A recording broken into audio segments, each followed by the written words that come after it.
All right. Hey everyone, welcome to the JonTopofIt show. I'm your host, John Meisberg, and today my guest is Darran Bruce, who's worked in film, TV, internet distribution for over 28 years and also owns his own advertising company. He currently runs an event services company called TheDJSessions, which is a featured Twitch partner ranking in the top 10 when they go live. That's pretty awesome. Yeah, thank you. It's we've done a lot of hard work over the last few years. Yeah. So Darran, welcome to the show. Thanks for having me, John.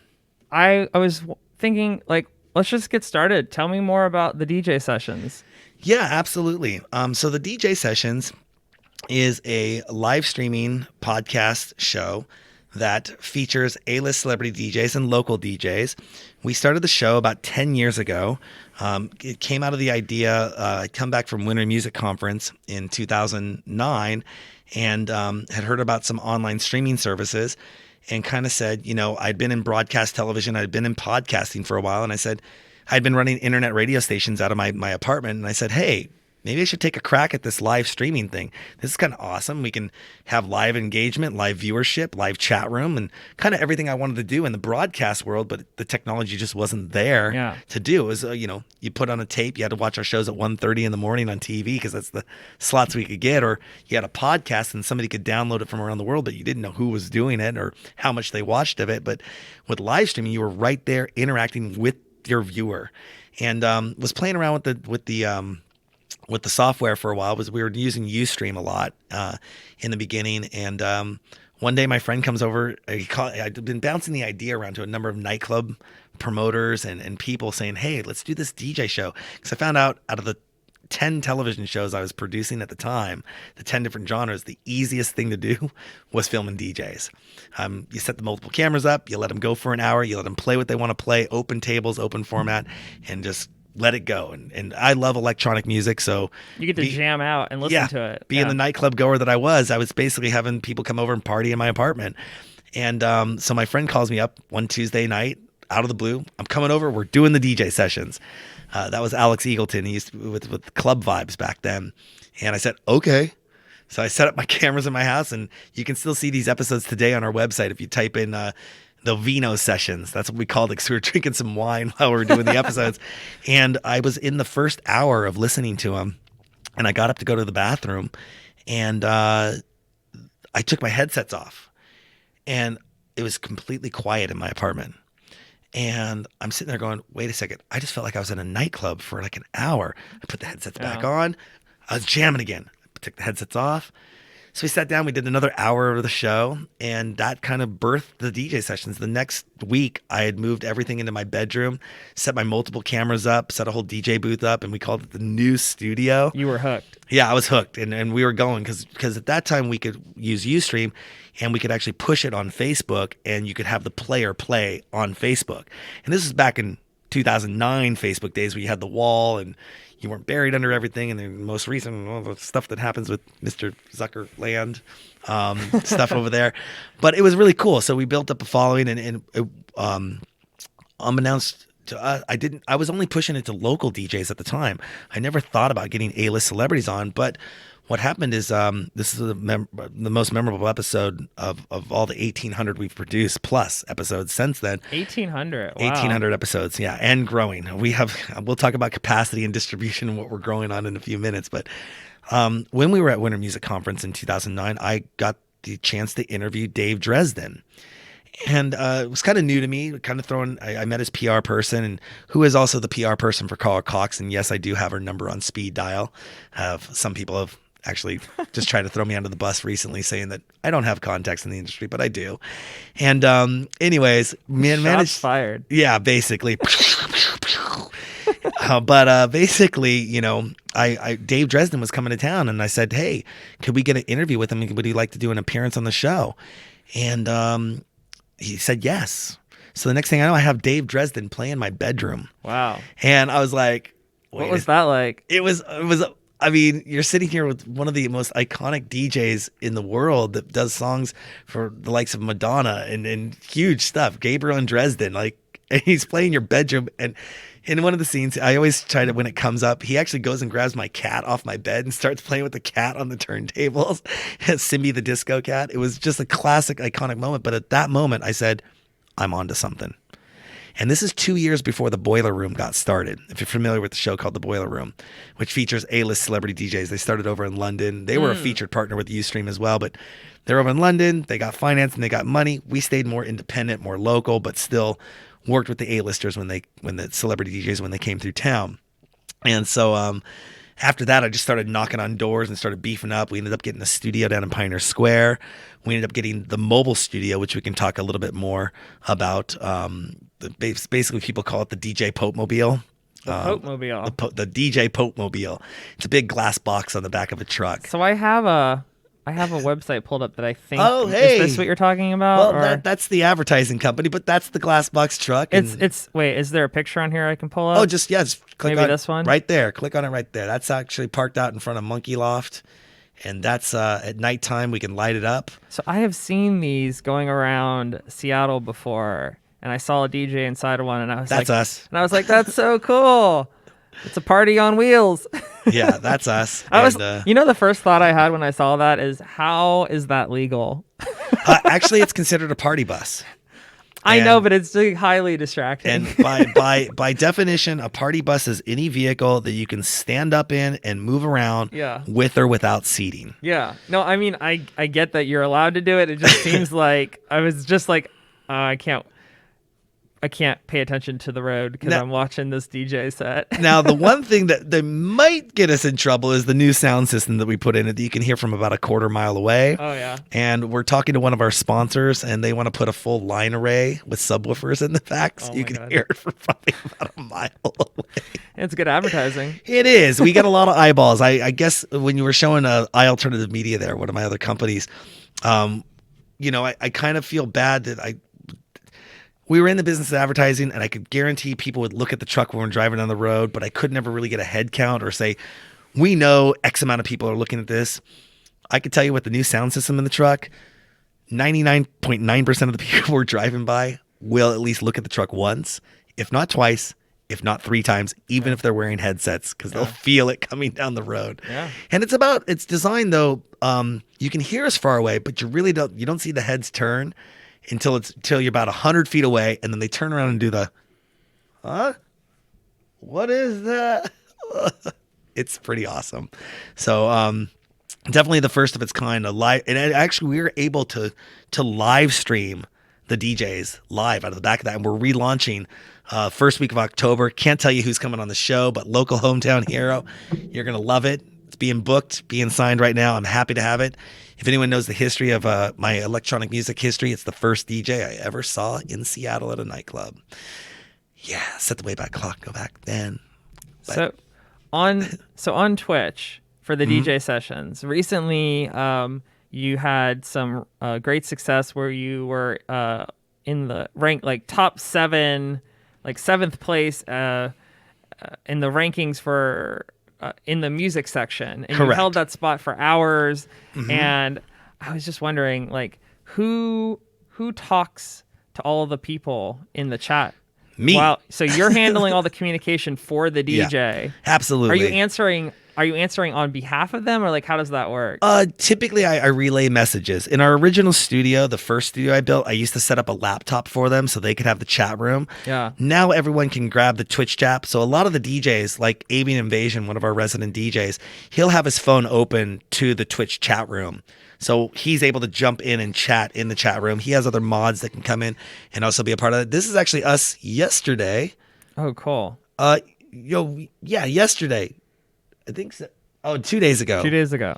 So this is Saturday at Gasworks Park. I love the backdrop there. That's not a green screen. Yeah. That's actual real live. We have our whole social distancing, physical distancing set up there as an essential business to be on site doing what we do.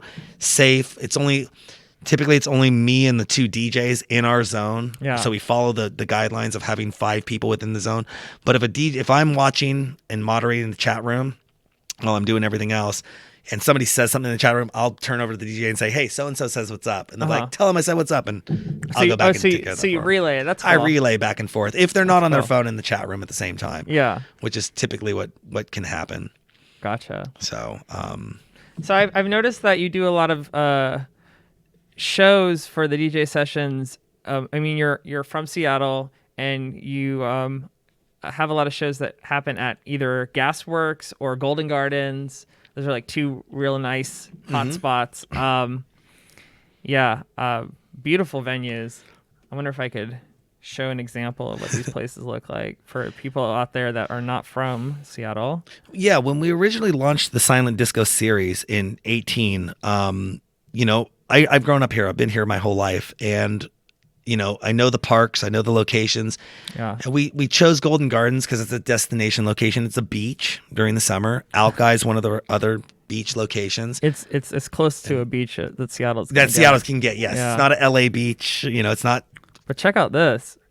That's the view, and what's cool is you can use our headsets and walk around, and they go about 1,000 feet away from our transmitters, so you can walk around the park and take in the sights and be at the park and have a electronic music experience and still physical social distance with everyone. I think that is the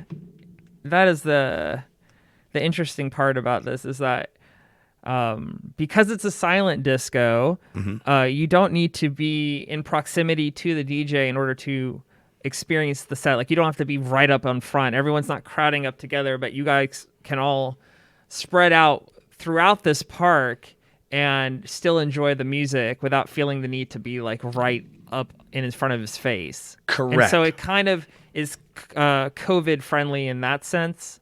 Is that kind of like the angle? That is actually the primary angle of what our events consist of. Look at this. Look at this picture right here. You can see, like, I don't know. That's 6 feet apart. I mean, yeah. You can spread out. You can spread out. There's room. Yeah, is what it happens. And if the guidelines are staying 6 feet away, you can be in a group right now in phase 2. You can be in a group of 5, up to 5 people, and you can have another group of 5 people, 6 feet away, 6 feet away, 6 feet away. For the most part, people are maintaining and doing all that correctly. I see other stuff going on there that's not associated with us that most people would shake a stick at and be like, what the hell is going on over there? But we are not associated with that. We don't promote that. Yeah. And because we're in a public place, it's kind of on the... We're not doing it in a closed area. We're not doing it as a renegade event. Yeah. We're not breaking any laws. We are actually completely compliant with all CDC, state, county, city guidelines. We are actually an essential business on 2 levels.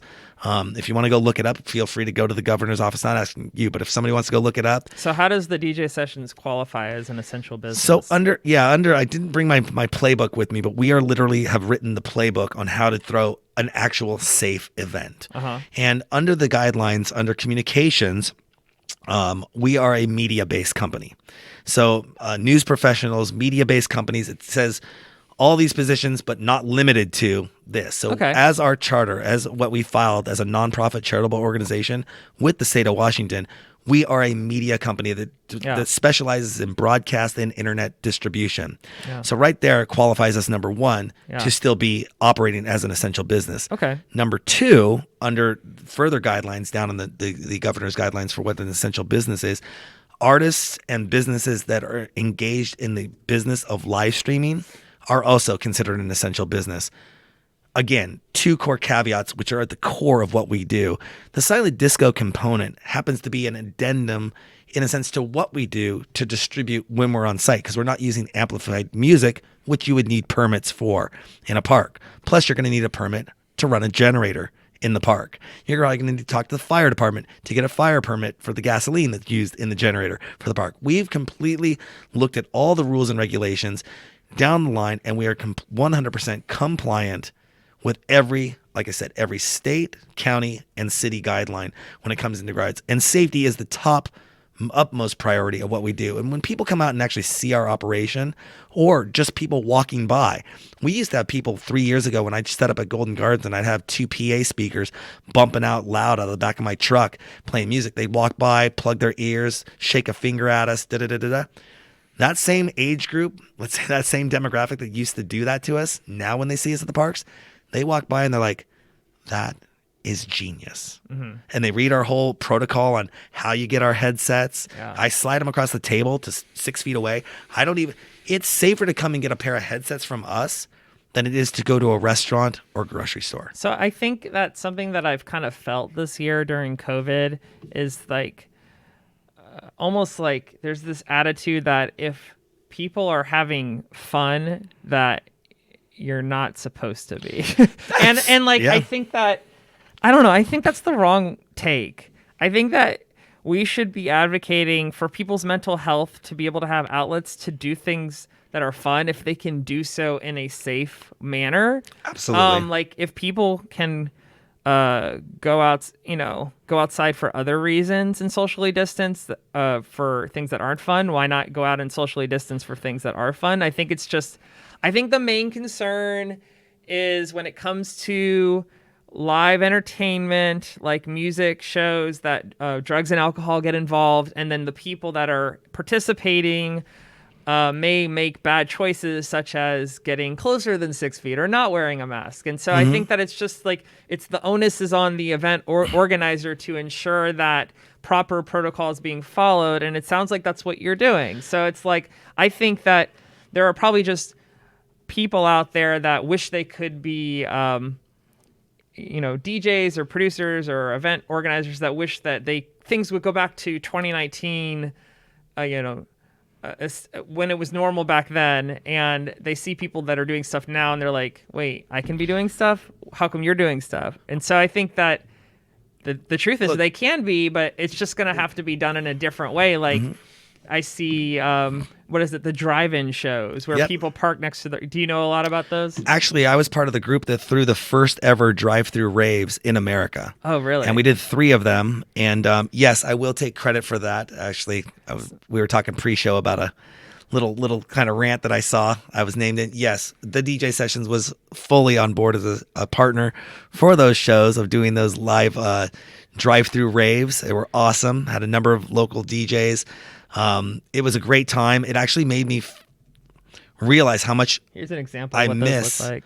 Yeah, that wasn't us. No. but it's an example of like what it looks like. The to lighting people show who've was never pretty seen much it. what we did, but the big Like this one is fireworks. yeah, those are pretty awesome. But we were doing it on a smaller scale, but we were working up to That's talk to the fine. bigger companies at the time. But this gives an idea of what it looks like. That you stand next to your car, you socially distance, but you can still experience live music. Yeah, we kept everyone inside the cars, and we only kept them in for an hour. And so we do a show for an hour, and then they drive out because we didn't want them to have to get out of the car to go to the bathroom. We didn't want to have to provide facilities. But eventually, it was going to grow up, and we were talking to the likes of, let's just say, some bigger names in the industry, Live Nation, AEG, I mean, I think it's a great idea. Again, the concern for me is if drugs and alcohol get involved and people make bad decisions. That's all. Or if what about the 5 people that get in the car? If they're not from the same family and they're all 5 different friends, then they're all smushed in the same car together. And then they're already not practicing social distancing, and the high prices for these events can I feel like it encourages kind of that behavior. Like, oh, let me grab 4 of my friends to spend $300 for this car to sit here. So I mean, how do you get around? Maybe the way you I don't know how to get around that. Actually, I don't know. Well, I mean, the silent disco thing sounds safer when you compare it to this. In my mind. Yeah, I mean, because a single person could show up, and you could still have a single person show up and be part of the collaborative music experience and still stay 6 feet away from everyone. But you're right, that group of 5, they're not the same family. They're not the same family. Yeah. I mean, I don't think at a public park, though. At a public park, I think it's okay. I think you're still okay to be a group of 5. And what they did is it was going to go in phase 3. It was going to go to 50 people as a gathering. Yeah. But they lowered that down to 10 people as a gathering. But you can still do 50 people as an outdoor recreational event. So if it's exercise or something, yoga or whatever it is outdoors, well, hey, we're doing dancing. Dancing is a form of exercise. So we'll fall under that. Guaranteed we'll be able to have 50 people, but we can still do. I mean, I have 200 headsets. We're looking to buy 300 to 800 more headsets this summer with the contracts we had in play. With the, our events were sponsored by major corporations, major backers. We had a lot of stuff on the plate this summer. And then, obviously all of it shut down. And then we found out, about late April that we were an essential business. And as long as we followed the guidelines, we were cool. So we launched in May late May, we came out and started doing stuff, and it was all great. Had the news come out, doing a piece on us, getting ready to do another PR release on everything being launched again. But what happened is the protests started happening. Yeah. And I said, you know what? This is not the time for me personally, because the protests were happening right down in my neighborhood. I live on 3rd and Crime. That's another website we should talk about sometime, thirdandcrime.org. But Wait, are you talking about 3rd and Pine? But that's just the nickname for it. Well, it's my website now.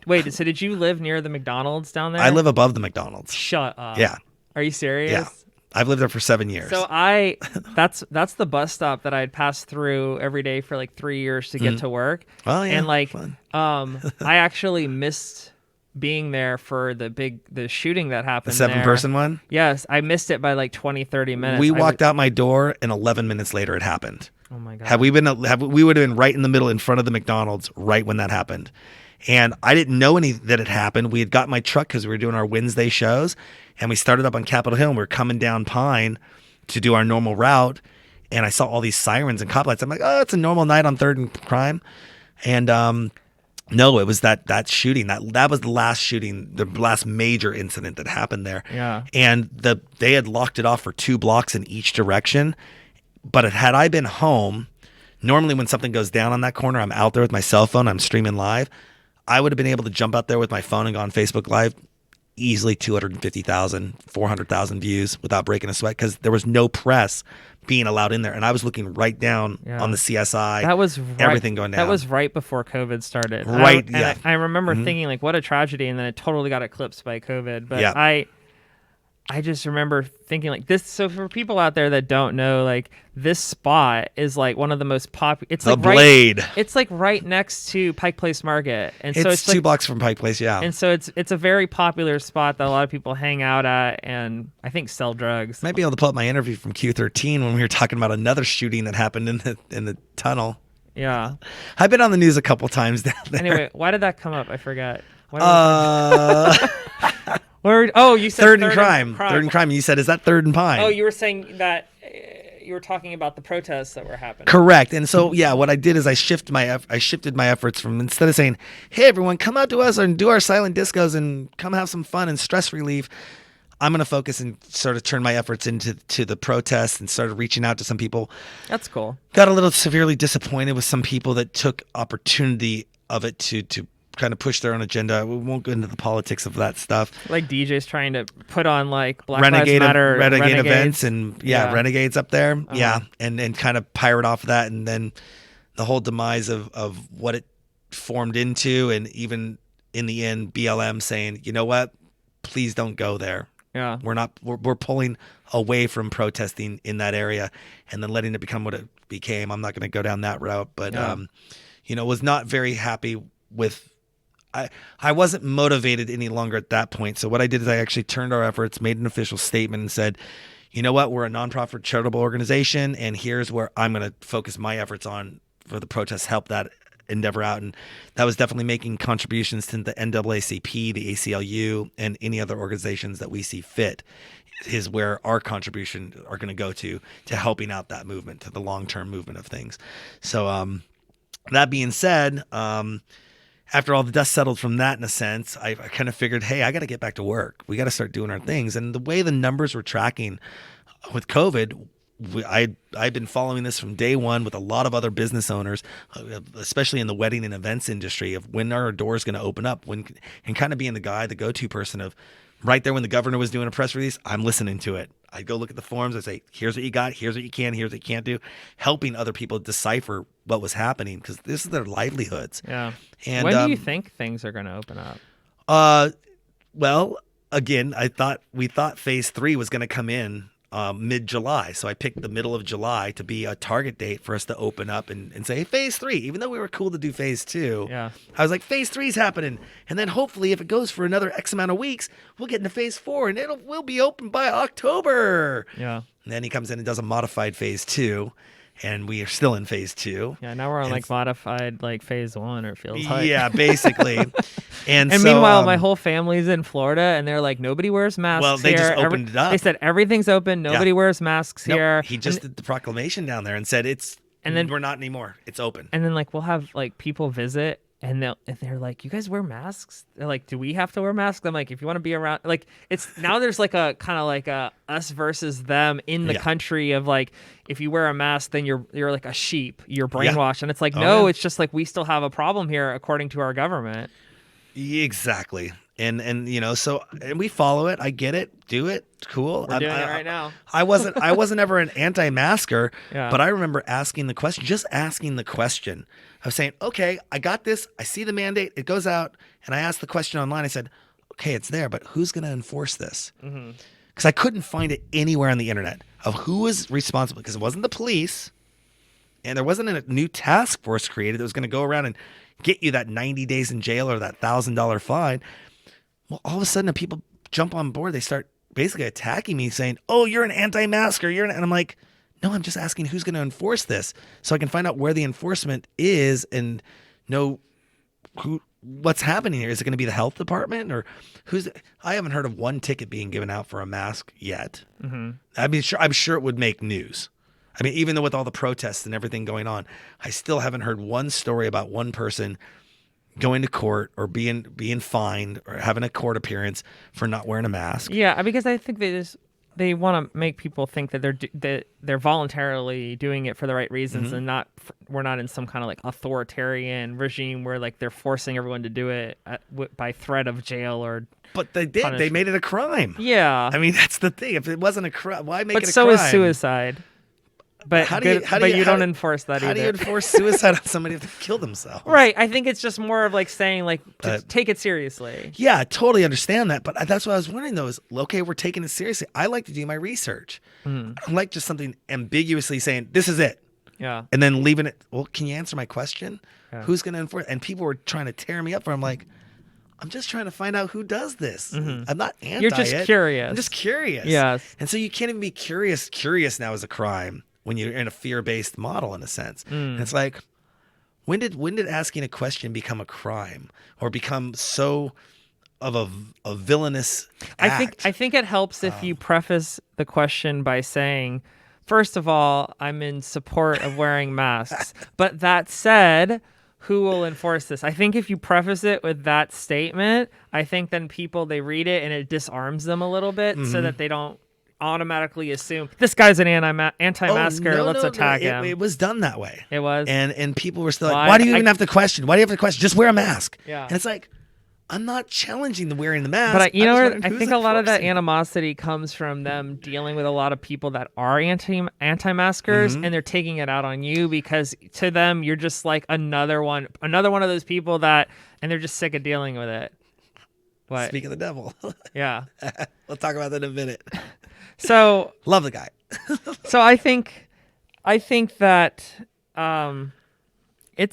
there is value in society in asking questions. I think that that's how we make sure that we have an informed country, is that everyone's asking questions and not allowing anyone to just like ram their initiative through.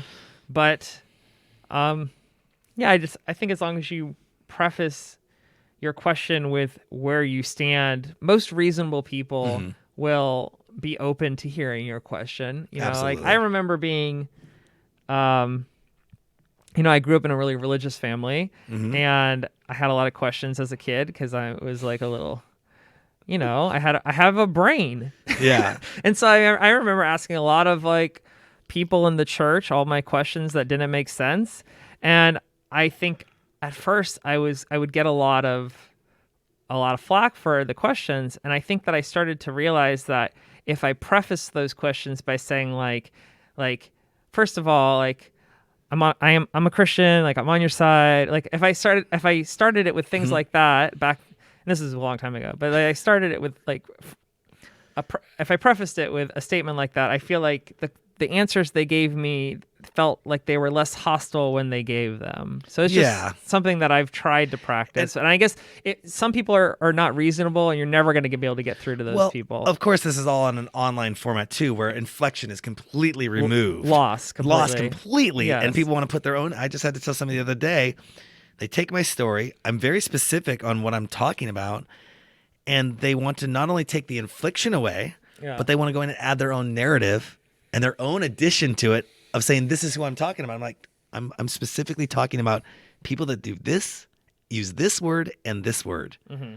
Not everyone else out there. If you're doing this and this, and they wanted to add it in, and then they came back and basically said, oh, I'm having a difference of opinion with you, and now what you're trying to do is you're just trying to gaslight me because you're trying to say I'm trying to change the narrative of your story. And I'm like, do I even know you, dude? Do I even know who you are? Do you know me and my demeanor, my disposition, or anything? And it's just so quick to be the keyboard tough guy, and the keyboard warrior, and then try to go out and run up the flagpole on somebody for something that they could add their own infliction to. Well, so back to the original question of like, not the original question, but a question I asked earlier is like, when do you think we're going to move past COVID? Great question. And you think shows will resume to where we don't have to wear these things anymore? And Great question. Is it when the Russian vaccine comes? No. What's going to stop this? So I was recently part of an event, the same crew that I worked with on the first drive-through raves in Seattle. They were part of a nationwide event, something that actually started over in England, but it made its way over to the States. It was the Red Alert. Oh my gosh, it's on my Facebook. I should know this. That's okay.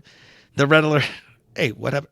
Oh, my profile picture just changed back. The Red Alert Restart program, and hashtag We Make Events, hashtag Red Alert Restart. Basically, it was an awareness campaign that was put on by a number of companies that typically are in competition with each other, but they all banded together. The local union, the local lighting companies, design companies, security companies, all these businesses that have been displaced. There we go. Red Alert Restart. Boom. We make events. Yes. It's saying it right here. In March this year, it shut down. 1,000 events been canceled. And at that meeting, 77% are out of work. Yes. And I mean, it's pretty intense out there. And this WeMakeEvents.org was the team we were working with. Our vehicle was the lead vehicle in the procession of the awareness campaign. We actually had LED wall panels in the back with music playing and everything. It was amazing just to be part of something, to supporting something that's so huge. This is what we did on September 1st. A number of buildings were lit up in the Seattle area. We got the Space Needle, CenturyLink. I don't think they did. Maybe T-Mobile Park, WAMU Theater, the Moore Theater, everyone in town was basically lighting up their buildings red for this. WeMakeEvents.org. Yeah, and it was nationwide. I think 25 cities participated with over 2,200 venues. And they were speaking out, and this is the head of the unions and everything. It's like, we were the first to go down, and we will be the last to come back. And there's no funding out there for it. All the PPP is dried up. So, that's gone. Yeah. What they were keeping their staff on board with. There's been no talks of any funding for it going on. And they said, when we were talking back in April, May of this year, we were saying February, March of 2021. So that's when what happened is all the things that got postponed, they just shifted to that year. So is that date still accurate or no? No, the industry is now saying this is inside the blue collar worker side of the industry. Yeah. I know friends of mine that work on the advertising and marketing side of it saying, yes, the concerts are coming back. Yeah. The real of it is probably late summer, early fall next year. Shit. No joke. No joke. And so wait, all these music festivals that have rescheduled for next year that have ambitious goals of having their festival between like January and June of next year, they're probably going to get canceled again. If you look at the way things are going, yes, because what was supposed to happen again, if we were following the original numbers by what the governor's office had set out, we should have been in phase 3. We should have been in phase 4 right now. Yeah. But they keep going and readjusting them. Yeah. And changing everything. Is this gonna? Do you think it's predicated on a vaccine? If anyone takes that vaccine, I'm gonna say it right here. I wouldn't fucking take it. Yeah. Personally, it's not that I want to spread. It's like buying the first version of a electronic device. Like there's going to be bugs. Well, it's not that. It's the fact that this stuff goes through. Typically, this goes through 10 years of testing. And they're rushing it through. It's like, wait a second here. Yeah. Wait a second. That's the only reason why my worries about it would be is normally there are trials. There are things that go through, and you're just going to rush this and put it out there. Yeah. And you're going to, the people that take it Okay, that's great. You're taking it to do your duty for king and country or land and God or protect thy neighbor and all that. I get that. Yeah. But me personally, hey, I made this plate of food for you. Did it follow any standards? No, Yeah. it could have been thrown on the floor. It could have been filled with these chemicals. And here, just shove it in your face because you have to eat. I've had a lot of friends actually say, Whoa! like, I never thought I'd be anti-vaxxer, but now that they're trying to get me to take a vaccine that's only been worked on for like a year, like I'm kind of like, maybe I don't want that. But I you know what? I think a lot of what you have to factor in is your risk, how high risk you are. So like if you're old or if you're sick, maybe it's worth the risk of taking an experimental vaccine if it could potentially save your life, but come with side effects. Versus if you're like a young, healthy individual, it's like, I have more to lose potentially by taking a vaccine that is not been hasn't been tested very long. I'm not going to say it doesn't work because maybe they release it and they say, hey, this works, but they still don't. But they've only tested it for X amount of time. Exactly. Yeah. And then on top of it, let's say you have these major EDC events, or I'm not trying to target any one event saying they're a bad cesspool or petri dish for any of this, but you're going to have people that go there that haven't taken it. You're going to have people that go there that have taken it. Are they going to let people in, though, that haven't gotten a vaccine? What are they going to have? An official card? Yeah, official maybe. document card? Maybe. I mean, okay. Yeah. They do that for school. Hey, look. So May 21st, May right? 21st. So you think that's canceled? It's scheduled. I know, but It's scheduled. I'm saying you predict. But Vegas. If you were a betting man, you would bet that this is canceled. What are the big festivals next year? EDCs. I'm gonna make so many enemies right now. It's true though. It's true. Like I actually believe you. I would be shocked if a EDC has so many people. I've been there. Many people go there. 250,000 plus. There's plus all the people that they got to go back to the hotel rooms in Vegas after it closes down. It sounds. So you got all of Vegas there too, and you got the McCarran with all the people flying in and out. It's like, come on. Yeah, it sounds so unrealistic. You want to go to the movie 12 Monkeys? Just go to 20 major airports with the virus, and you got epicenters around the world. Does Electric Forest have a date? I don't. They all have dates. I guarantee you that. I'm just interested in what the dates are. I mean, they don't. It doesn't look like they looking forward to 2021. Yeah, they're looking forward to hoping that we get to the year like alive. Yeah. There we go. So what about Burning Man? I think it's just postponed to next year, but they probably have an official. Yeah, I know EDC put out a date, but I don't know if anyone else did. Yeah, I think EDC is done by Insomniac too. Yeah, I was bummed about Paradiso is gone forever. Not really, because they got electric. They got Insomniac to take over the Gorge and put on a similar event. Right. It was actually Beyond Wonderland before Paradiso came in. The contract with USC was if USC had a contract to do a show there, Insomniac couldn't come in and do a show there. Once that contract went bye-bye, and I'm very briefed on that, by the way. Once that contract went bye-bye, Insomniac was able to come right in and say Beyond Wonderland is scheduled, and they actually had it scheduled this year. And obviously it got shut down, and they got Beyond Wonderland for next year. This is California. I haven't announced the Seattle one yet, or the Washington one yet. I don't know. Let's see, passes. The Gorge. There we go. 2021. Boo! It's a virtual rave-a-thon. That's what's going on right now. Yeah. And that was in June. At the Gorge. What a tease. Just show you. Yeah, I think Seven Lions recently did that. He put on a show at the Gorge, and I was like, that for himself, I want to go. Yeah, yeah. We actually. I want to show people what the Gorge looks like. We were. Yes, that was awesome to see him do that at the Gorge. Yeah. So for people who aren't from Seattle, it's such a beautiful venue. This is such an awesome place. This is my favorite venue. I think some artists say next to Red Rocks, it's their like first and or second venue to play at. Yeah. I just interviewed this guy who is getting into doing virtual concerts with musicians and DJs in VR. And he said that they recreate all of the venues and stages from scratch, and they digitally create them, and they they do things like putting the artist in outer space or in some sci-fi place. And I was telling him, I think if you guys recreated Red Rocks or the Gorge Amphitheater, a lot of people would find like a lot of nostalgia for that. Like, oh, I want to go experience those places. I could experience them in VR and go see a set. Like, I'm like, also make some real venues. Don't just make the fake ones too. And he was like, I'll take that into consideration. It's funny you bring that up because I've been doing a lot of podcast interviews as of late. My PR person has got me booked on a number of podcasts. And to me, podcasting is a 15-year-old technology. I mean, video podcasting, but even the audio podcast, it wasn't even a podcast until Apple came out with the iPod. But basically, you could subscribe to them and all that fun stuff. But a lot of it was audio until the iPod video player came out. Long story short, that was a technology that wasn't there. And then we got into podcasting. Then it moved into live streaming. And a lot of these podcasters, they ask me, what do you see the next big thing coming? If it's not audio podcasting to video podcasting to, YouTube was then released, on-demand video, and then getting into live streaming with Twitch and such forth. What's the next biggest thing? And I'm saying VR.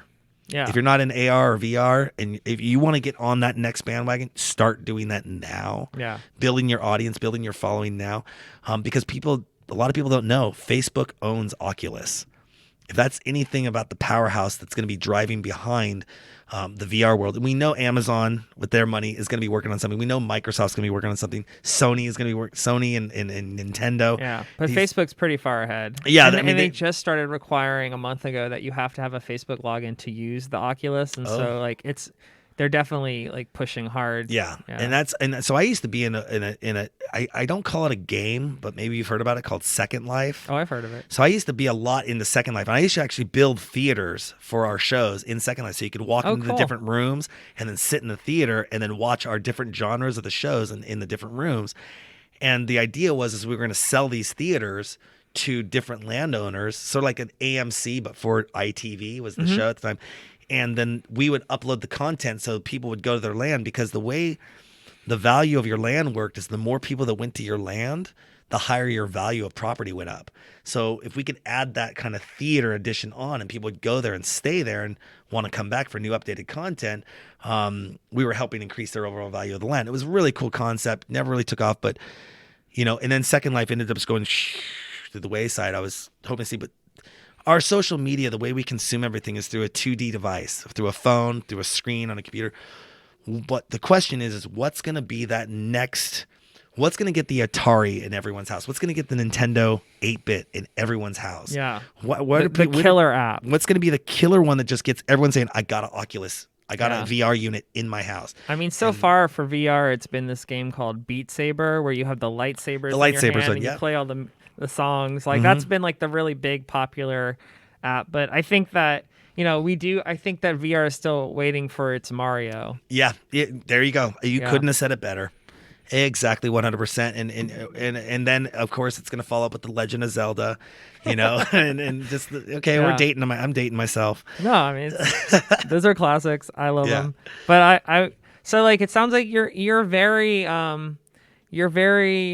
focused on looking at different ways to create content and different ways to advertise content. And you have a lot of experience. I said in the beginning, you have over 28 years working in film and TV and internet distribution. And you've created a lot of content. And you have a media company called ITV.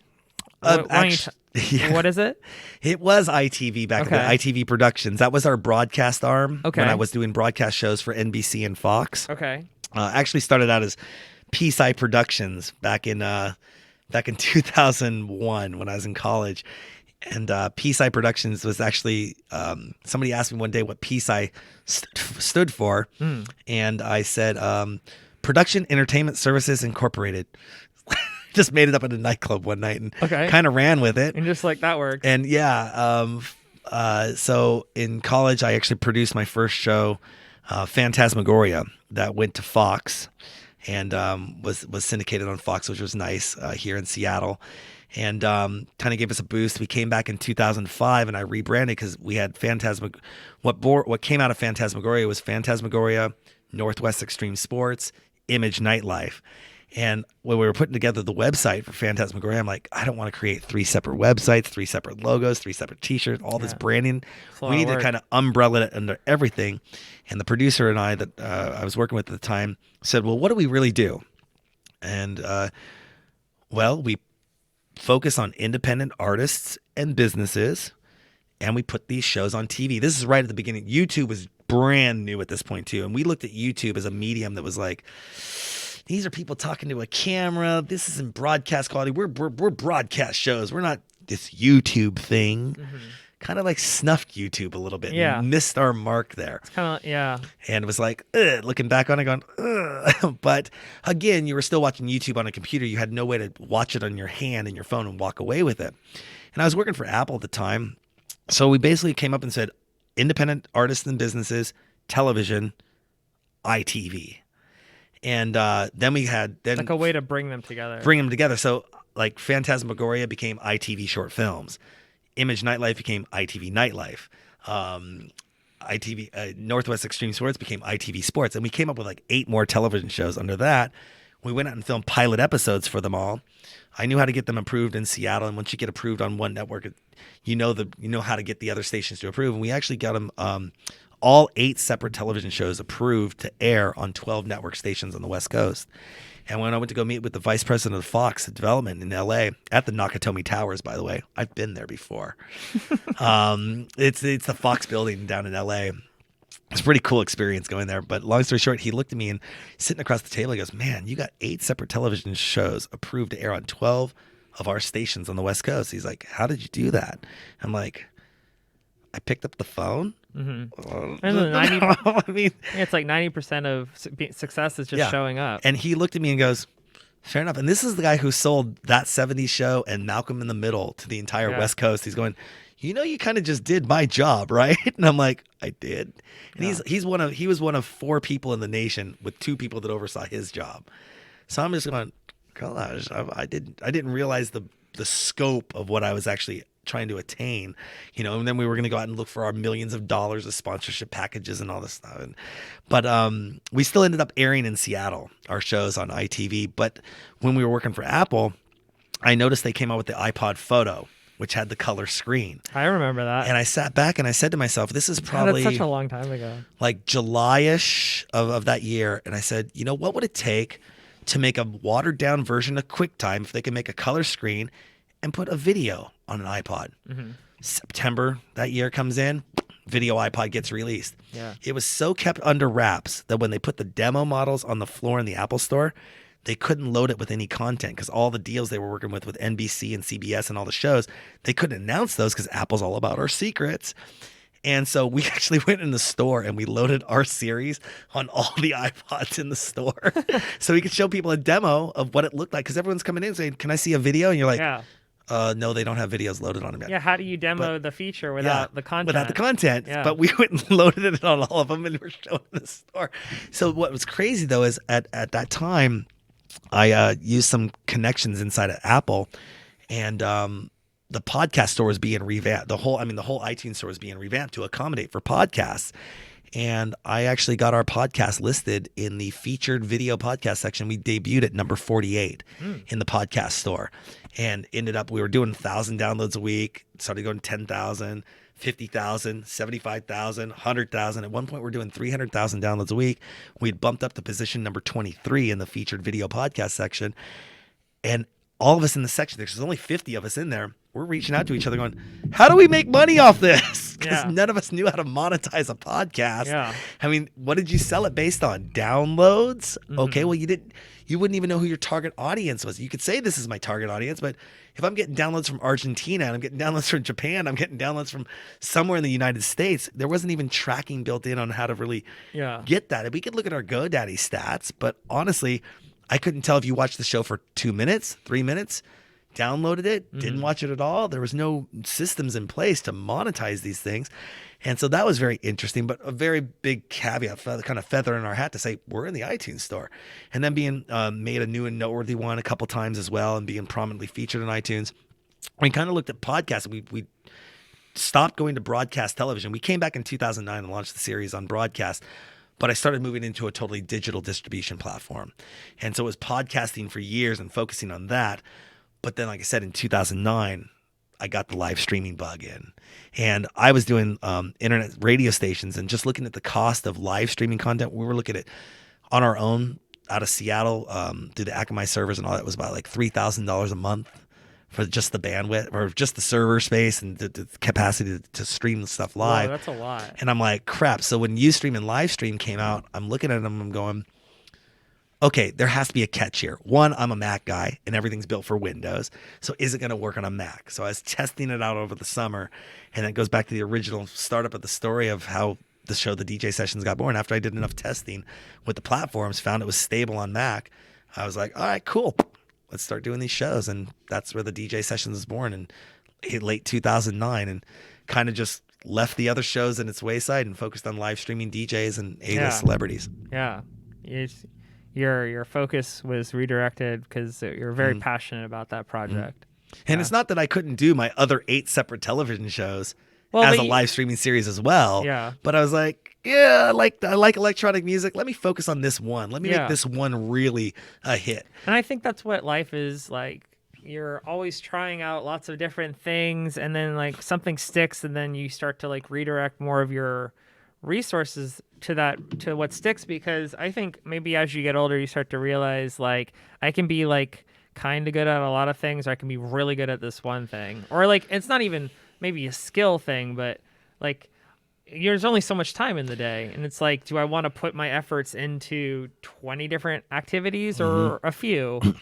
And you can start to see like the more energy you put into something, the more it grows. And absolutely. And that was one of the things that I did. You could say I kind of piecemealed, hobbied for a number of years. It wasn't up until 2017. I was actually at the Eclipse Music Festival, and you could say I had an awakening or a revelation. So wait, you got to see the eclipse from the festival? I still get shivers I just got shivers and goosebumps. You can see my hair on my arms tingling. Just that experience. I'm so jealous. It was one of my first ever. Now, I had done Paradiso and gone to the Gorge. That to me is an event, a commercialized event.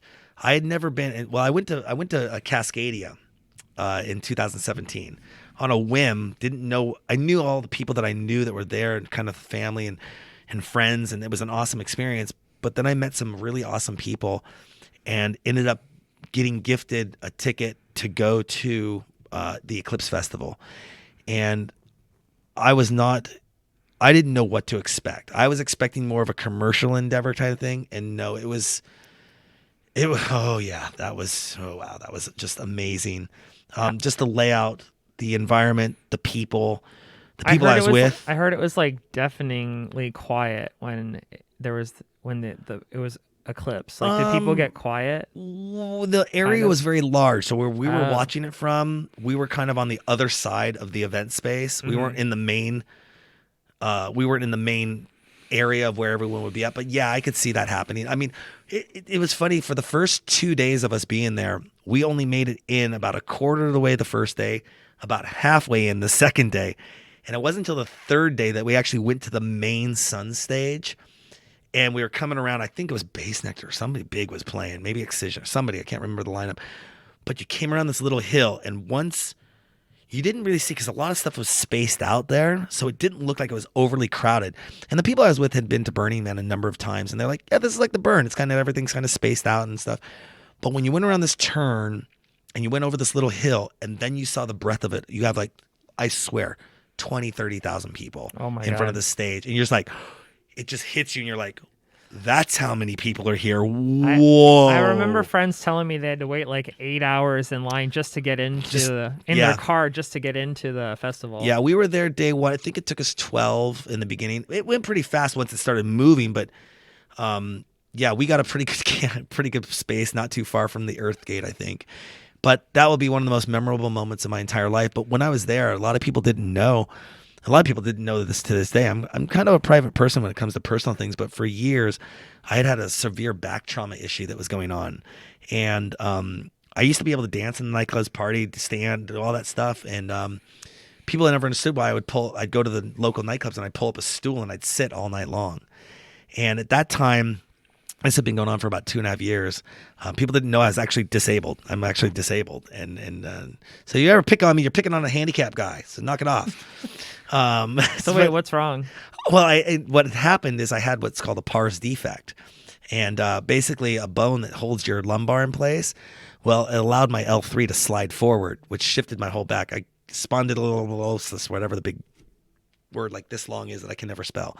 And so it shifted my whole spine, and it was pinching a nerve in my leg. So at that point, I could maybe stand for maybe 2 minutes before I had nerve pain shooting down my leg, and my left leg would be completely useless. And then, so at that festival, I kind of had just a premonition of 5 things I wanted to take care of in my life. And I'm going to focus on these 5 things. And the top priority was, I was scared because I was going to get surgery. I thought that I might not be able to walk again. I was going to have a spinal fusion. I was going to lose mobility, be all blah, blah, blah. I was scared because I didn't know what it was going to entail. And I only talked about this with a few of my friends, but it was very evident from a physical nature that I could only walk 50 feet at a time and then I'd have to stop.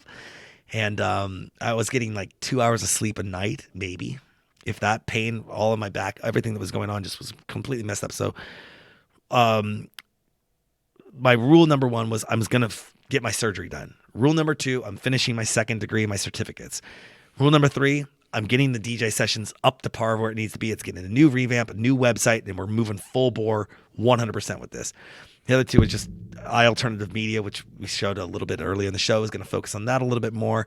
And then 5 was an overall project that I've been working on for the last 2 years, was getting a lot of toxic people out of my life.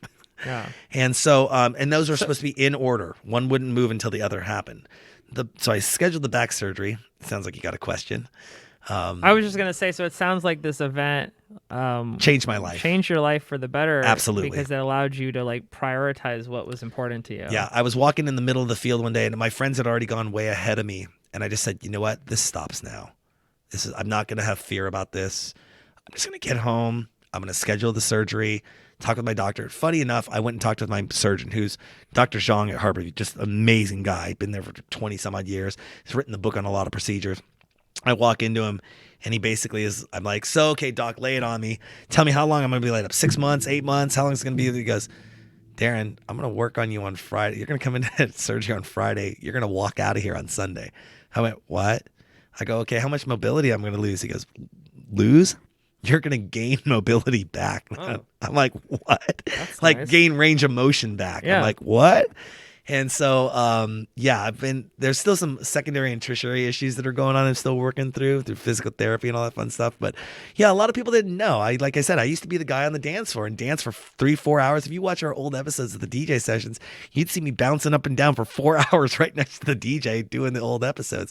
But then I became a lot more sedentary. Sedentary? Is that the word? Yeah, sedentary. Sedentary. And, kind of chilled out a little bit. So does the surgeries help with that some? The surgery did help a lot with that. I mean, I still, like I said, have the secondary and tertiary issues going on. But that being said, took care of that, finished school. And then obviously the DJ sessions, I was going to work on the website while I was in recovery for 2018. And that took about, it was supposed to take 6 months, took about 1 year and 9 months. We actually officially pulled the website out of beta on 2019 during PAX. When we were driving the truck around for the past couple of years. That's where I saw it. We drive the truck around with DJs in the back. I saw it during PAX. Yep. Yeah, okay. We drive it through the convention center and up and down and all around because we're a Twitch featured partner. So we know that if it's the video game convention, 98% of those people are going to have at least a viewing account on Twitch. And we were the first ever featured partner DJ show on Twitch. And we kind of sat on that. I was waiting for the website to get built and to launch. And it was just, the website was taking too long. And then finally I just said, you know what, screw it. It's up to where I need it to be. We're coming out of beta. Here we go, PAX. And drove the truck around. Funny enough, in the first 30 minutes we were driving around, I had one of my DJs, DJ Shaggy, in the back of the truck. And he was dressed up as a Borderlands 3 character. And this girl, I found this, I don't know how I found it, but somebody must have hit me up on social about it. This girl driving by saw us driving. She must have been about 100, 200 feet away. Did a 19-second video on us saying, hashtagged it, PAX 2019, Borderlands 3, check this out. Within the first 2 hours, it had 17,000 views. Wow. Of us driving around the truck. So I was like, okay, we're doing something right here. Because everyone's pulling out their phones, taking pictures. That's what we want to have happen, to create this experience and be able to let people know more about electronic music and about electronic DJs using our mobile studio. Yeah. And being out bringing there bringing the music to you, to the people. Absolutely. Yeah. And that's basically what it is. And our show has always been what I call an open table show. If you want to come play, just let us know. Go to our website, TheDJSessions.com, fill out the request to play form. I'll check you out. I mean, we do have to kind of vet a little bit. We want to make sure people know what they're doing. So where is this form? Just go click on contact, and boom, request to play. Request to play. Boom. And then you fill out that little list there. Yeah. I get a notification about it. This is for Washington State. It is for Washington. Well, actually, Unless now you want to fly in. No, everything's gone virtual now. I actually have one of our resident DJs, Luis Tudor. Sorry, I hope I didn't murder that. Luis, sorry. Look, list the next 3 shows that you are playing. Your show. Your show. Well, we want to know. Because I used to interview the DJs a lot. The original concept of the show was I would interview the DJs for the first 5 minutes, let them play for about 45, 50 minutes, and then do an exit interview with them. So the more background I could have on what they were doing, what their current events were, helped me out when I was doing those interviews, or would help our host or hostess out. But one of our DJs, she goes back and forth between LA and Seattle. She's going to start doing virtual shows. So, we could have a DJ fill this out from around the world. That's awesome. And still say, hey, I can get that into our show and put that out to our Twitch audience and everything. Have you had DJs contact you through this forum and then you've had them on? Oh, absolutely. Every DJ comes through that forum. Okay. I mean, that's the gatekeeper. Gotcha. That's the thing. And even if I know the DJ personally, I have to have them go fill that out, because it explains the terms and conditions, the release form, all that fun stuff of appearing on the show. I'm a very contractual, organized kind of person. I like to put everything on black and white on paper. I've seen a lot of handshake deals in the past. As of just today, I had something sent to me with a lot of people that I worked with back in the day before I started doing things on paper, on handshake kind of deals, on good faith kind of things. And now they're trying to come back at me and kind of tarnish my good name and reputation, because so it's important to just have things in writing. Have things in writing. Yeah. Absolutely. And everyone that I work with now knows that I've always been like that. I've been using these same contracts for the past 20 years, because they don't really change. But it's that's the reason why I have the contracts, is so that it doesn't get into a hearsay, he said, she said, they said type of thing, or they promised me this and they said this. Hey, I'm a passionate guy. I love what I love doing. I love electronic music. I like making people feel good. At the end of the day, that's our mission. That's our model. We want to share people and get them out to more people, because a lot of the times when I was in the nightclubs, you have a DJ playing in the nightclub and they're playing to 150 people, but nobody's recording it. Nobody does video on it. And unless you were there, did you catch so-and-so set at the club? No, I missed it. Oh, it was so badass.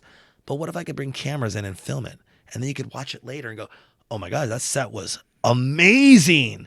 I want to go there and see it in person. Yeah. And see that person, and I can support them online. I may not be able to support them at the club, but I can support them online. Well, that's where the live streaming comes in. Give them some bits or some stars. Exactly. Right? Exactly. We're doing a whole revamp on our Twitch page, by the way. One of our internal Avian Invasion, Matt, he's going to help me tweak our Twitch page. But again, we do direct all the traffic to the live page on our site because of our silent disco events. We're doing something I haven't seen it being done in the world yet. We are actually, when we're on site doing a silent disco, we actually stream each of the stages live as well. Okay. So this is a neat thing. I don't know if you want to segue into silent disco and all that fun stuff. Look at this guy's hat. But that's Avian Invasion. Yeah. He's a awesome DJ. Very fun, very, very charismatic on the microphone. And has a lot of fun when he's doing what he's doing. Okay, we can load. Come on, load. What's going on there? What's this about? So if you're a patron, what does that give you access to? So actually, I'm glad you brought that up. We can click on that page if you want to go to the DJ Sessions. Becoming a DJ Sessions member, what we call a TDJS member, has a lot of awesome perks and benefits to it. One, being a patron, you will actually get half off to all of our shows. Oh, nice. Right there. If our silent discos right now, we're slating them with the lineup we have at $10 per ticket. So you basically buy a membership, $5 per month, roughly $50 a year is what it comes out to be. And you buy that, you get onto the members list. There's a lot of members discounts, a lot of things I can do for members. But you get 50% off to our shows. Yeah. And right there, if a show's $10, well, now you're paying $5. Yeah. So if you're active in the music scene in Seattle, this would be a great deal potentially for you. Absolutely. Yeah. 100%. And then obviously as it goes up, you get $10 per month. You can bring a friend of yours who isn't a member and get a +1. And with the +1, now they pay the member price too, which is half off. So you pay $5, your friend pays $5, and it's just trying to help support us because again, we're a nonprofit charitable organization, and without sponsorship, which we were just getting ready to go out and search for I'd say low six figures to some people, but $250,000 for one market is a lot of cash to a lot of people. And we were just getting ready to do that because we were waiting for the website to be ready to be presented and be built.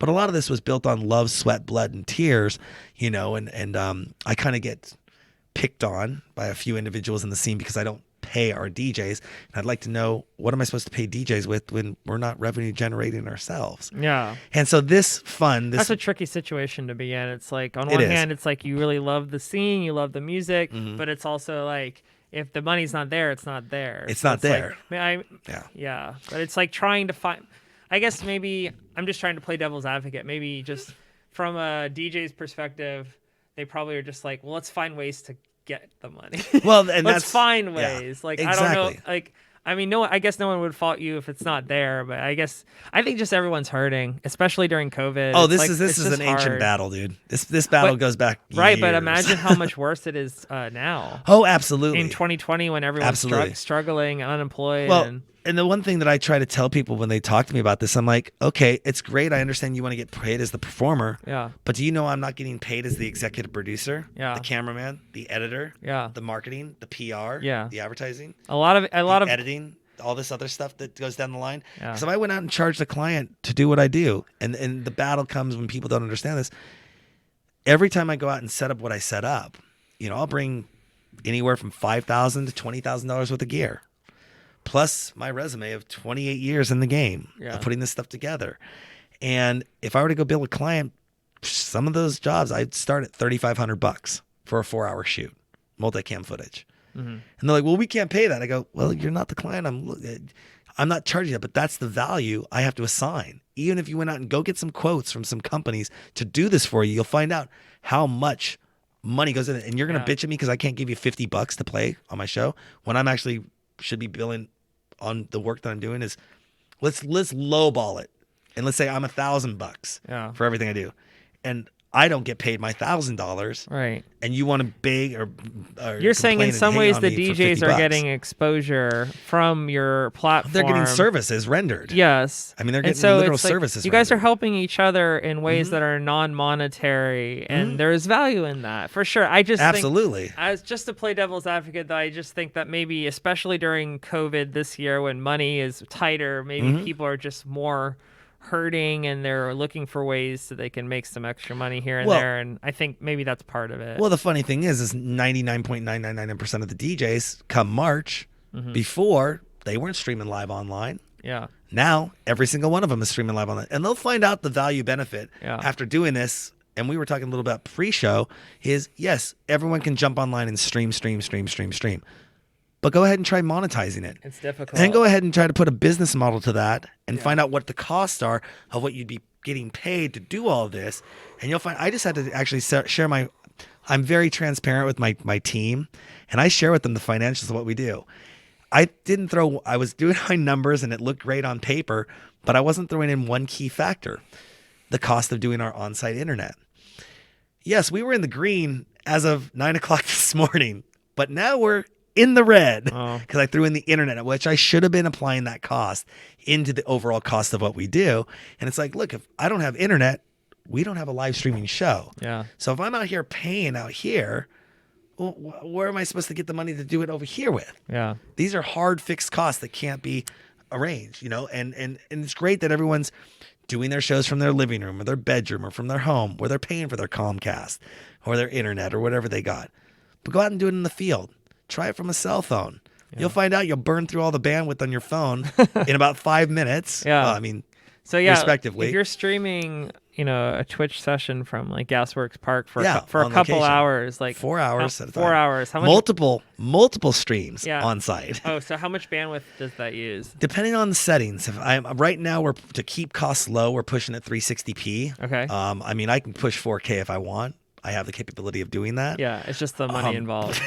And like who would appreciate it? Not even that many people watch it in 4K yet. Well, 4K is, yeah. I mean, 1080p is even 720 is more than great. We were looking at an episode that you just showed there. I mean, if the average viewer isn't going to look at that and go, "That's not 4K." Yeah, I think most people would be like fine with 720. Yeah. And even a setting below that is acceptable. Yeah. But 720 is probably like most people are like, sure. If you want to go back and look at our previous episode, what we did back in the first days of the DJ sessions, and you look at that, I mean, I know I was shooting standard definition, 550 lines of resolution. So wait, but do you have an estimate of like how much bandwidth you think you use for like a 4 hour? Right now? No, like if say you go to Gasworks Park, you do a 4 hour set, you're streaming it to Twitch and other places, I guess. Oh so, yeah, no. So how much bandwidth are you? 360? Yeah, 360p. 360p for 4 hours. I'm using about 4 to 5 gigs.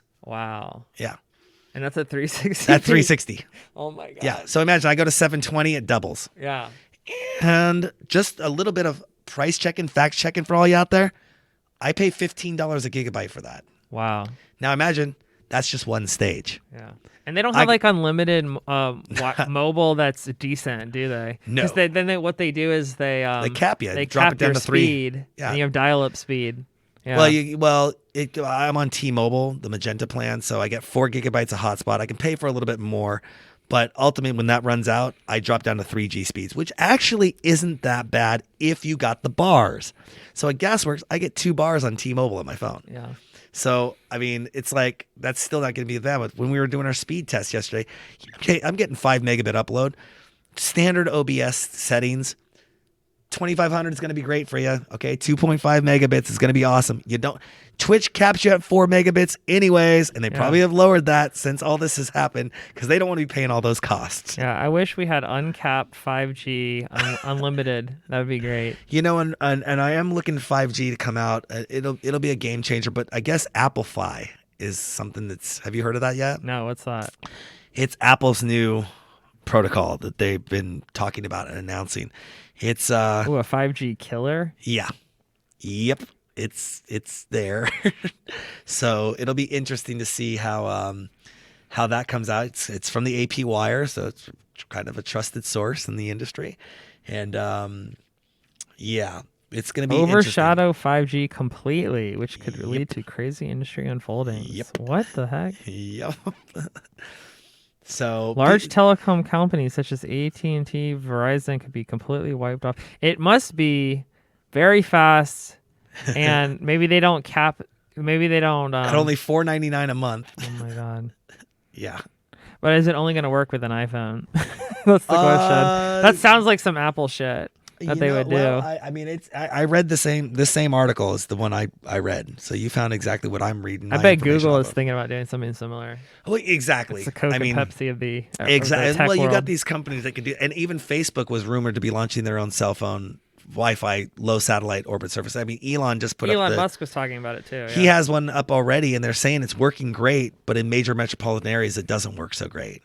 So, is it going to replace Comcast and all that? The whole article on Elon talking about that, he's like, no, but here it is for this, and it's working. Yeah. I mean, they're testing it, saying it's working. The more great competition, the better. Low orbit satellite, internet, broadband, whatever it is. But yeah, I mean, you got to stay. I'm a techno nut junkie. I love hearing about these things, staying up. I mean, everything is being on the next forefront of the next bit of technology and using it. And it's expensive, kids. Okay, this is not a low ball. Hey, I can go get into this for $50 type of thing. Yeah, just keep in mind there are these like costs involved that add up. That add up very quickly. Yeah. It can take your small profits of what you think you have that has to be stuck right back into all your marketing and everything. Yeah. By no means are we out of the red. This whole venture, if I were to really price it, and I know I'm probably going to get hate for this, but to truly price it, if I were to price this out and put a business model on it, I'd say 10 years running, I'd probably say anywhere from $100,000 to $200,000 a year. Wow. Easy, Really? without breaking a sweat. Wow. With the amount, averaging out over 10 years. I had somebody where I was at a friend of mine's house the other night. We were playing poker. The guys know me, and the friend was sitting there. We're playing poker, and one of the guys, he goes, Darran, I really appreciate, you are the entrepreneur. You are out there. You are making things happen. You're always on the go. He gets updates because he's one of our affiliate sponsors on the back end, knows what we're up to. He's like, I know a lot of people in business, and you are driven. You are out there. You are doing your thing. And he goes, how much would you actually sell your company for if you had to get out of the game and exit it right now? And he goes, what, like 1.5? And I'm like, seriously, dude? I go, try maybe about 20 to 25 million. You'd have to buy me out of the game right now to have me never do this ever again. And he goes, oh, like he didn't expect that number to be that high. Yeah. I'm like, no, I wouldn't just sell this off and be out of the game for some chump change earning, $30,000, $40,000 a year in interest or some crap. It'd have to be a sizable investment because I do see the long-term potential of sticking in there, sticking with it, doing it, and plus building it's something brand. you love. Oh, I'd love, but that's the coolest thing about it. Find something you love doing, find a way to make money at it, and you kind of can be happy.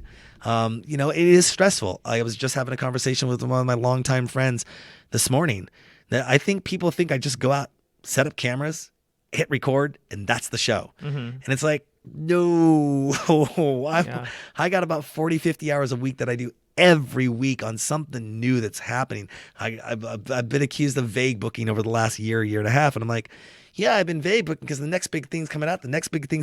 But I can't tell everyone about the secret. We are now able to talk about the secrets, though, or what are coming out because we're ready to launch. Mm-hmm. But I didn't want to tell everyone what I was doing so that somebody says, well, if Darran's doing it, maybe I should go look and do that too. Yeah. But a lot of big shit's happening in the background. So to prevent copycats. But I think another thing is I've heard that it's wise to not tell people your plans while you're doing it because then you get like the dopamine hit that you're supposed to get when you finish it. And you don't want it when you haven't finished it because then you lose your motivation to finish it. It's a psychological trick. Like, don't tell everyone what you're doing. Yep. Tell everyone what you've done. What you've done. Yep. I'm working with one of our resident DJs, DJ Eva. I'm so happy to have her on board.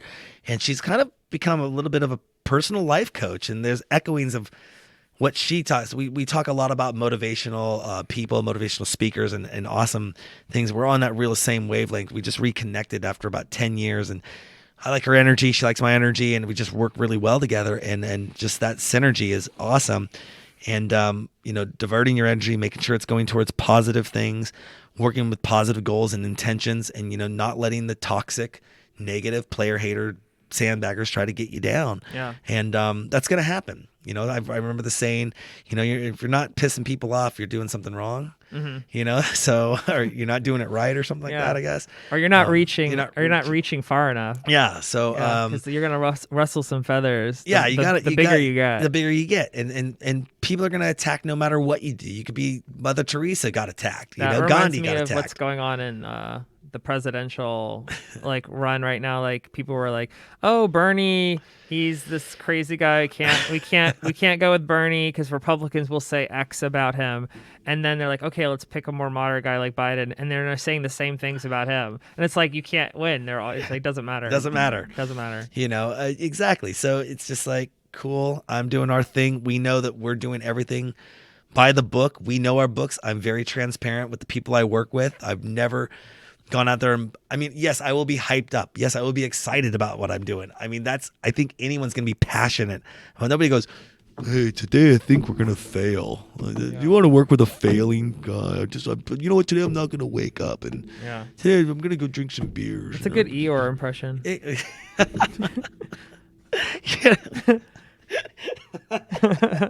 I didn't think about that, but it's like, but no, you have a person who's self-motivating, who's a go-getter, who wants to see success and wants success in others to happen. And you're operating on, some people could say hot air, some people could say steam, some people could say low fumes. One component that's really missing from everything that we do is really, as an entrepreneur, is money. And we were just getting ready to get those sponsorships and get those things on board so we could start paying people and giving them a wage. I mean, my whole crew, they're set up on a very awesome pay scale. They know if the show doesn't make money, nobody's getting paid. That's just kind of how it goes. But they understand the value that I'm putting into work, and I understand the value that they're putting in. Yeah. I didn't want to make it the Darran DJ show. Yeah. I don't want to be a DJ. I want to be an executive producer. I want to be filming and working with the tech and doing the advertising and marketing. Let my friends that are the DJs be the DJs. Let me show the world their awesomeness. And they're not just playing in their bedroom or playing in a nightclub to a few hundred people once every couple months. Yeah. Well, it sounds like you're doing what you can, and I think that's what's important. You just gotta Absolutely keep doing what you can, and just know that your heart's in the right place. So I can see that, and thank you. That's awesome. I'd love to continue talking or keep going and going, but unfortunately, I'm a new father. Or fortunately, I'm a new father. Hey! I'm supposed to check in on Bernie. But I wanted to give you the final. Wait, your kid's name's Bernie? Bernie, yeah. Oh, right on. Yeah, it actually means bold bear. I kind of like that. Right on. Did you know we did a campaign during 2016 and when he came to town? We did a hashtag Beats for Bernie. No, I didn't. I actually had to form a political action committee because the cost of what we're doing were more than donation of what you can donate. Oh. And so I had to do a pack and write it all up and everything. But yeah, I definitely love, politics. But I love Bernie. I think he's me too. A gem. Very one of a kind, true American. Well, I wanted to give you the final word and anything you wanted to leave our viewers with. I also wanted to make sure that you said to all the viewers out there when the DJ Sessions goes live, where they can find out about the next show. So anything you want to plug. Absolutely. Everything that we do, go to TheDJSessions.com. That's TheDJSessions.com. Find us on Facebook, follow us on Twitter, hashtag us the DJ Sessions, @mention the DJ Sessions. We're out there. Our event schedule is there. It'll list all of our events. It'll list all of our residents that are actually doing online events as well, nightclub events, sponsors events. If you're interested in being on the show, go to our website, fill out that request to play form. It's under the contact section, or just scroll down and go down to the bottom of the site. You'll also find the form there. And we're always looking to bring on new DJs, new talent, and show the world, what we're doing. Again, we've been going live as of late, and last few months going live, and we're hitting into those top 20 positions on the Twitch music page, and and getting into the top 10. Actually, the other day we hit number 5. People are feeling it. Yeah, and it's really it's nice to have an audience and to be online and engaging with our audience from around the world, and working with such talent and also the world-class talent, and we're focusing a lot on talking with the A-list celebrities that have been on the show. We have a number of A-list celebrities that are interested in appearing and coming on the show and doing interviews. So all things, electronic music, we'll be expanding the show format here. We have a number of different shows, not just the DJ Sessions, but we have the Cab Sessions, which you'll start seeing come back. State of the Industry Sessions, which is our talk show. We got Rooftop Sessions, Secret Sessions, Late Night Sessions, all different genres. Lots of different types. There we go. The virtual sessions is really a lot. In a cab. Yeah, we're going to have more cab. Oh, I was surprised second episode isn't up with that. There should be 2 episodes in there, but think a taxi cab. So as we're driving around the mobile studio, and the DJs are playing in the back, I'm actually like a taxi cab confessions interviewing the DJs that's going to play next. That's great. In the cab as we drive around, eating like Dick's hamburgers and just talking as we drive around Seattle, man. It's a kick, man. That's funny. And we got a pretty big release coming out here on next week. We're hoping to get a pretty good local hometown hero who's made a name for themselves in the world, and get them on board. We're really excited about that. And this is what you're watching right here. This is us at Gasworks when we used to be by the fire pit. We used to call these the fire sessions, but we spelled it FYRE. Oh, nice. Like Fire Festival. Like Fire Festival. But we had a huge bonfire. That was last winter there. But now we move up into the we got much more of a backdrop. We got 2 DJs playing there on 2 different channels. So how can I find out where your next show is going to be and when? Right there on the events button. Yeah.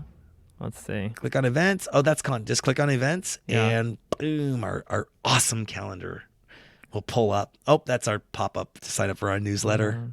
That's also a good thing to do because you'll find out about our events, our contest giveaways, and a lot of news. But so today, here we go. Today we have Avian Invasion from 6 to 7 p.m. You can click on that link. Go ahead and boom, it pops up. And well, what a sick photo. Yeah, he's pretty awesome.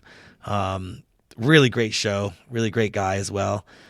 He actually broadcasts from his house or from his studio called The Crate, and a very interactive show. He has a good following on Twitch. He does a lot of raids and stuff. And yeah, that was one of the things I needed to work on that I was waiting to launch the website, was to get this events page up, which was really crucial to what we do. Okay, so you have these 2 virtual events, and then on the 30th, you have a mobile sessions at Dick's We start at Dick's Drive-In is where our pickup location is. Sick. Actually, is that down near Capitol Hill? It is. Dick's on Capitol Hill. Okay, Unfortunately, great. right now, we're only able to put 1 or 2 people in the back of the truck. Right. Pre-COVID, we were putting about 10, 15 people in the back of the Okay. truck like a party bus. We are going to start running this series again, so it is still an online show. Yeah. That will be streamed live, and then we'll have the DJs and the cab sessions going on. So if from that you're as well. if you're in Seattle, come out to Dick's Drive-In at 115 Broadway East on Wednesday, September 30th at 6 p.m. Eat a hamburger and practice social distancing while you get down to some music. Yeah, we actually drive the truck around Seattle, so if you're anywhere in the city, you can kind of see us and wave and take a picture. You'll hear it. You will hear us. You will definitely hear us. All right. Well, Darran, I want to thank you for coming on the show. I appreciate the learning all about the DJ sessions and everything you've been up to. It's been really great. I appreciate it, John. Thanks for having me on. Alrighty. Thanks. Later. Bye.